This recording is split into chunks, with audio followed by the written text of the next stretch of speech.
ಏನಿದು ಪಂಚ ಪಂಚ ಪ್ರಪಂಚ ಅಂತ ಹೇಳಿದ್ರೆ, ಸಾಮಾನ್ಯವಾಗಿ ಗರ್ಭಿಣಿಯಾದಂತ ಸ್ತ್ರೀ ಶ್ರವಣ ಮಾಡಬೇಕು ಅಂತ ಹೇಳ್ತಾರೆ. ಗರ್ಭಿಣಿಯಾದವಳು ಇದನ್ನ ಕೇಳಬೇಕಂತೆ.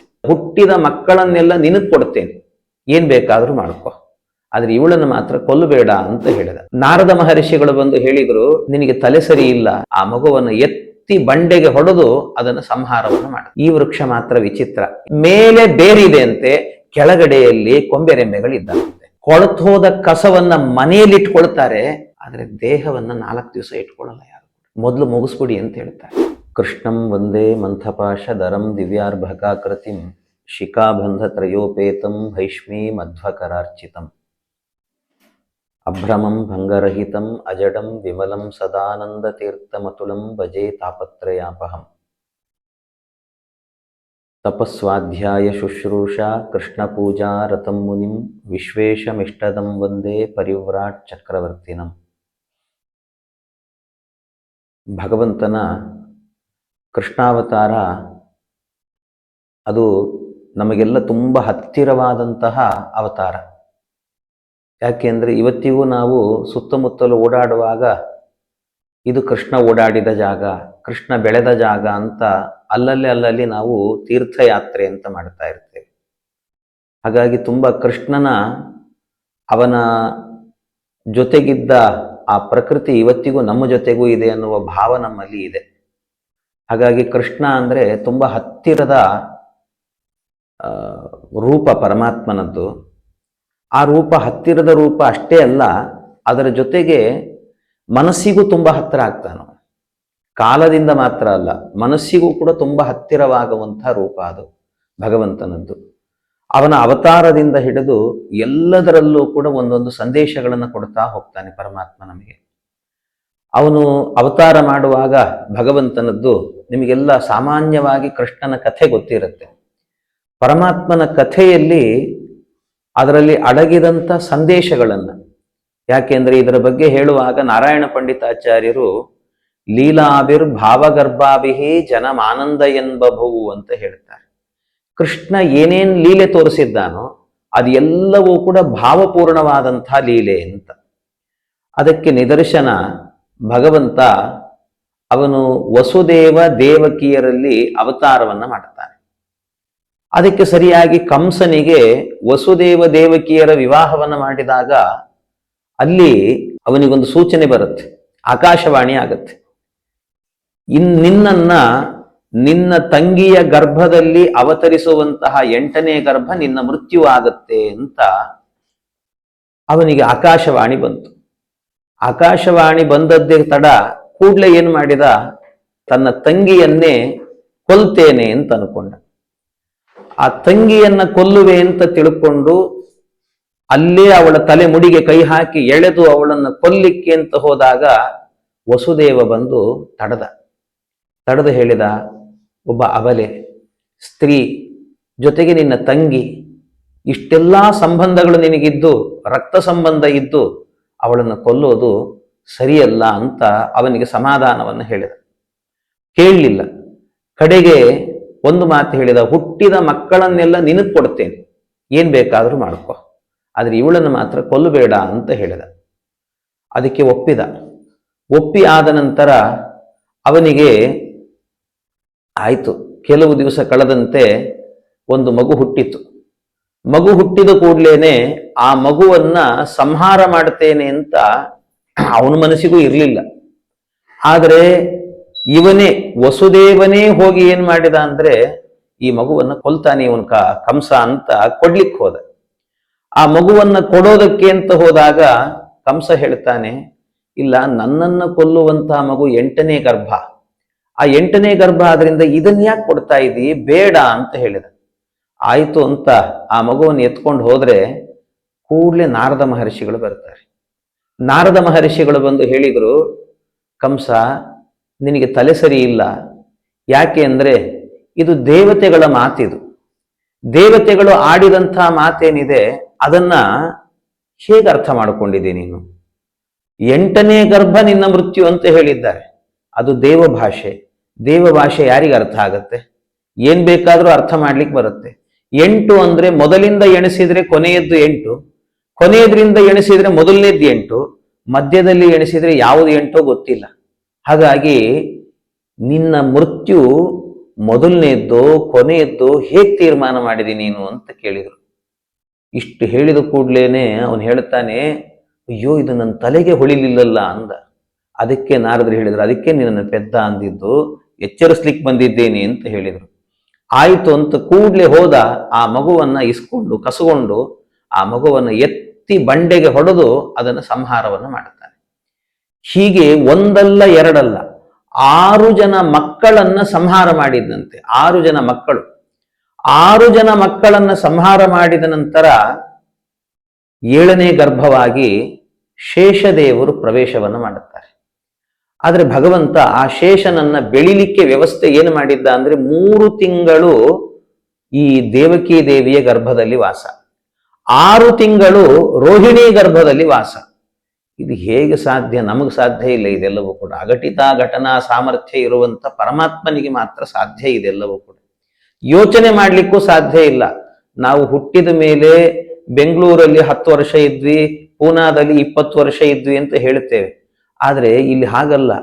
ಗರ್ಭದಲ್ಲಿರುವಾಗಲೇನೆ 3 ತಿಂಗಳು ಇಲ್ಲಿ 6 ತಿಂಗಳು ಅಲ್ಲಿ ಅಂತ ವ್ಯವಸ್ಥೆ ಮಾಡಿದ್ದಾನೆ ಪರಮಾತ್ಮ. ಹೀಗೆ ಇದು ಅವನ ಸಾಮರ್ಥ್ಯ ಪರಮಾತ್ಮನದ್ದು.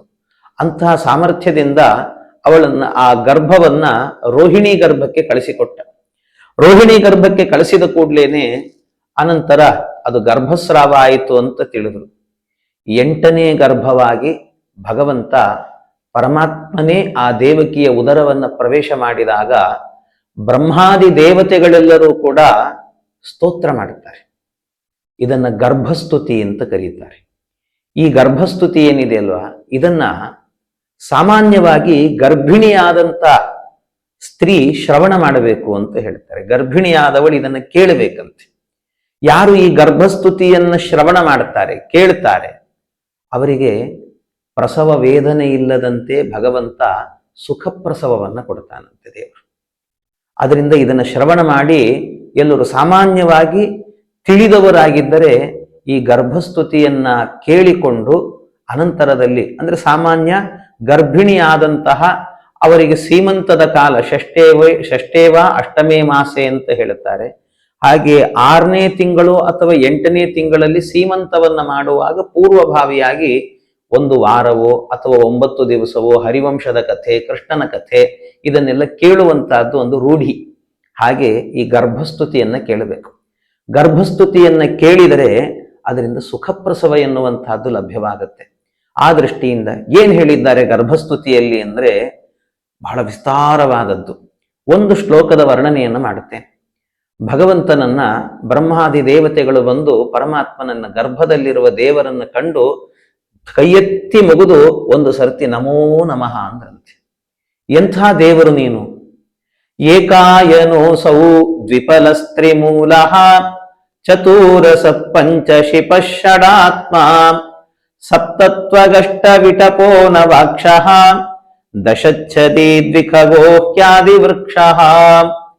ಭಗವಂತನನ್ನ ಹೇಳುತ್ತಿದ್ದಾರೆ. ಪರಮಾತ್ಮ ನೀನೇ ಸೃಷ್ಟಿ ಮಾಡಿದಂತಹ ಪ್ರಪಂಚ, ಈ ಪ್ರಪಂಚ ಏನಿದೆ ಇದು 10ರಿಂದ ಕೂಡಿರುವಂತಹ ಪ್ರಪಂಚ. 10ರಿಂದ ಕೂಡಿರೋದು ಅಂದ್ರೆ 5 ಇದಕ್ಕೆ ಪ್ರಪಂಚ ಅಂತ ಯಾಕೆ ಹೆಸರು ಅಂದ್ರೆ ಪ್ರಪಂಚ, ಪಂಚ ಅಂದ್ರೆ 5 ಅಂತ ಅರ್ಥ. 5 ಸೇರಿ ಪ್ರಕೃಷ್ಟವಾದ ಪಂಚ ಇದೆ ಅಂದ್ರೆ ಪಂಚಭೇದಗಳಿದ್ದಾವೆ ಅಂತ ಅರ್ಥ. ಅಷ್ಟೇ ಅಲ್ಲ, ಅದರ ಜೊತೆಗೆ ಪಂಚ ಅಂದ್ರೆ 55, 1ರಿಂದ 55 ಅಥವಾ 1ರಿಂದ 10 ಇದನ್ನೇ ಪ್ರಪಂಚ ಅಂತ ಕರೆಯೋದು. ಅಂದ್ರೆ ಅರ್ಥ ಏನು ಅಂದ್ರೆ ನೀವು 1ರಿಂದ 10 ಪ್ಲಸ್ ಮಾಡ್ತಾ ಹೋದ್ರು ಕೂಡ 1 + 2 3, 3 + 3 6 ಹೀಗೆ 10ರ ತನಕ ಕೂಡಿಸಿದ್ರೆ ಸಿಗುವ ಸಂಖ್ಯೆ 55. ಹಾಗೆ ಒಟ್ಟು ಪ್ರಪಂಚ ಅಂದ್ರೆ 1ರಿಂದ 10 ಅದೇ 55. ಅದನ್ನೇ 5 ಪಂಚ ಪ್ರಪಂಚ ಅಂತ ಕರೆದು. ಏನಿದು ಪಂಚ ಪ್ರಪಂಚ ಅಂತ ಹೇಳಿದ್ರೆ ಅದಕ್ಕೆ ಹೇಳಿದ್ರು, ಇಡೀ ಪ್ರಪಂಚವನ್ನ ಭಗವಂತ ಸೃಷ್ಟಿ ಮಾಡಿದ್ದಾನಲ್ಲ, ಇದೊಂದು ಮರ, ಹೆಮ್ಮರ ಇದು ಅಂತ ಹೇಳ್ತಾರೆ. ಏಕಾಯನೋಸೌ, ಈ ಮರ ಇದರ ಬೇರೆಲ್ಲಿದೆ, ಇದರ ಕೊಂಬೆ ರೆಂಬೆಗಳೆಲ್ಲಿದ್ದಾವೆ, ಹೇಗಿದೆ ಇದು ವೃಕ್ಷ ಅಂತ ಕೇಳಿದ್ರೆ ಈ ಪ್ರಪಂಚ ಎನ್ನುವಂತಹ ವೃಕ್ಷ ಅದೊಂದು ದಿವ್ಯವಾದ ವೃಕ್ಷ. ಅದು ಹೇಗಿದೆ ಅಂದ್ರೆ ಬೇರೆ ಮರ ಗಿಡಗಳಿಗೆಲ್ಲದಕ್ಕೂ ಕೂಡ ಭೂಮಿಯಲ್ಲಿ ಕೆಳಗೆ ಬೇರಿರುತ್ತೆ, ಮೇಲೆ ಕೊಂಬೆರೆಂಬೆಗಳಿರ್ತವೆ. ಈ ವೃಕ್ಷ ಮಾತ್ರ ವಿಚಿತ್ರ. ಇದು ಎಂಥದ್ದು ಅಂದ್ರೆ ಮೇಲೆ ಬೇರಿದೆ ಅಂತೆ, ಕೆಳಗಡೆಯಲ್ಲಿ ಕೊಂಬೆರೆಂಬೆಗಳಿದ್ದಾವಂತೆ. ಅದನ್ನೇ ಭಗವದ್ಗೀತೆಯಲ್ಲಿ ಕೃಷ್ಣ ಹೇಳಿದ. ಪರಮಾತ್ಮ ಹೇಳುವಾಗ ಊರ್ಧ್ವ ಮೂಲಂ ಅಧಶಾಖಂ ಅಶ್ವತ್ಥಂ ಪ್ರಾಹುರವ್ಯಯಂ, ಇದನ್ನೇ ಹೇಳಿದ್ದು. ಊರ್ಧ್ವ ಮೂಲಂ, ಇದರ ಮೂಲ ಬೇರು ಎಲ್ಲಿದೆ ಅಂದ್ರೆ ಮೇಲೆ ಇದೆ. ಅಧಶಾಖಂ, ಇದರ ಕೊಂಬೆರೆಂಬೆಗಳೆಲ್ಲವೂ ಕೂಡ ಕೆಳಗಿದ್ದಾವೆ ಅಂತ. ಎಂಥ ವಿಚಿತ್ರ ಇದು. ಹೀಗೊಂದು ವೃಕ್ಷವನ್ನು ಸೃಷ್ಟಿ ಮಾಡಿದ್ದಾನೆ ಪರಮಾತ್ಮ. ಇದಕ್ಕೆ ಹೆಸರೇನು ಅಂದ್ರೆ ಈ ಪ್ರಪಂಚ ಅನ್ನುವ ವೃಕ್ಷಕ್ಕೆ ಅಶ್ವತ್ಥಂ ಪ್ರಾಹುರವ್ಯಯಂ, ಅಶ್ವತ್ಥಂ ಪ್ರಾಹುಹು ಅಂತ, ಅಶ್ವತ್ಥ ಅಂತ ಹೆಸರಂತೆ ಈ ವೃಕ್ಷಕ್ಕೆ. ಪ್ರಪಂಚ ಎನ್ನುವ ವೃಕ್ಷಕ್ಕೆ ಅಶ್ವತ್ಥ ಅಂತ ಯಾಕೆ ಹೆಸರು ಅಂತಂದ್ರೆ ಸಂಸ್ಕೃತದಲ್ಲಾಗುವಾಗ ಶ್ವಹ ಅಂತ ಹೇಳಿದ್ರೆ ನಾಳೆ ಅಂತ ಅರ್ಥ.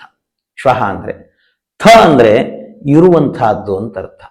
ಅಶ್ವತ್ಥ ಅಂದ್ರೆ ನಾಳೆ ಇರುತ್ತೆ ಅಂತ ಗ್ಯಾರಂಟಿ ಇಲ್ಲಪ್ಪ. ಯಾವಾಗ ಏನಾಗತ್ತೆ ಗೊತ್ತಿಲ್ಲ, ಯಾವ ಕ್ಷಣ ಏನು ಅಂತ ಗೊತ್ತಿಲ್ಲ. ನಮ್ಮ ಜೊತೆಗೆ ಯಾವುದು ನಾವು ನಂಬಿ ಕೂತಿರುವಂತಹದ್ದು ಯಾವುದು ಬರೋದಿಲ್ಲ ನಮ್ಮ ಜೊತೆಗೆ. ಒಂದು ಕ್ಷಣದಲ್ಲಿ ದೇವರು ಪ್ರಾಣವನ್ನ ಸೆಳೆದ ಅಂದ್ರೆ ನಿತ್ಯ ಕಟ್ಟು ಎಣಿಸಿ ಗಾಡ್ರೇಜಲ್ಲಿಟ್ಟ ದುಡ್ಡು ನಮ್ಮ ಜೊತೆಗೆ ಬರೋದಿಲ್ಲ. ಹೆಂಡತಿ ಮಕ್ಕಳು ಯಾರು ಬರೋದಿಲ್ಲ. ಅಲ್ಲ ಬರ್ತಾರಲ್ಲ ಅಂದ್ರೆ ಎಲ್ಲಿ ತನಕ? ದ್ವಾರಾಂತಂ ಪತ್ನಿ, ಮನೆಯ ತುದಿಯ ತನಕಲೂ ಕೂಡ ಹೆಂಡತಿ ಬರ್ತಾಳೆ. ಅದಕ್ಕಿಂತ ಮುಂದೆ ಹೋಗ್ತೇವೆ ಅಂತಂದ್ರೆ ಎಲ್ಲಿ ತನಕ ಮಕ್ಕಳು ಬರ್ತಾರೆ? ಸ್ಮಶಾನಾಂತಂ ಹಿ ಬಾಂಧವಾಹ, ಅಲ್ಲಿ ತನಕ ಬರ್ತಾರಷ್ಟೇ. ಅಲ್ಲಿಂದ ಮತ್ತೆ ಮುಂದಿನ ಲೋಕಕ್ಕೆ ಹೋಗುವ ದಾರಿ ಇದೆ ಅಲ್ವಾ, ಯಾರು ಬರ್ತಾರೆ ಜೊತೆಗೆ? ಯಾರು ಬರುವುದಿಲ್ಲ. ಅಕಸ್ಮಾತ್ ಈ ದೇಹದಲ್ಲಿ ಪ್ರಾಣ ಹೋಯಿತು ಅಂತ ಆದ್ರೆ ಮನೆಗೆ ಏನಾದರೂ ಕೂಡ ಕಾರ್ಪೊರೇಷನ್ ಅವರು ಸ್ಟ್ರೈಕ್ ಮಾಡಿ 4 ದಿವಸ ಕಸ ತಗೊಂಡು ಹೋಗ್ಲಿಕ್ಕೆ ಬರಲಿಲ್ಲ ಅಂದ್ರೆ ಕೊಳತು ಹೋದ ಕಸವನ್ನ ಮನೆಯಲ್ಲಿ ಇಟ್ಕೊಳ್ತಾರೆ, ಆದ್ರೆ ದೇಹವನ್ನ 4 ದಿವಸ ಇಟ್ಕೊಳ್ಳಲ್ಲ ಯಾರು. ಮೊದಲು ಮುಗಿಸ್ಬಿಡಿ ಅಂತ ಹೇಳ್ತಾರೆ. ಕನಕದಾಸರು ತುಂಬಾ ಸುಂದರವಾಗಿ ಈ ಪ್ರಸಂಗವನ್ನ ಹೇಳುತ್ತಾರೆ. ಅವ್ರ ಮಾತಲ್ಲಿ ಹೇಳಬೇಕು. ಸುತ್ತಲೇ ಕುಳ್ಳಿದ್ದ ಮಿತ್ರ ಬಾಂಧವರೆಲ್ಲ ಹೊತ್ತಾಯ್ತು ಹೊರಗೆ ಹಾಕೆನುವಾರೋ, ಹಿತ್ತಲ ಕಸಕ್ಕಿಂತ ಅತ್ತತ್ತ ಈ ದೇಹ ಹೊತ್ತುಕೊಂಡೊಯ್ದು ಅಗ್ನಿಯೋಳು ಬಿಸುಟುವರೋ. ಯಾರಪ್ಪ ಬರ್ತಾರೆ ನಿನ್ ಜೊತೆಗೆ?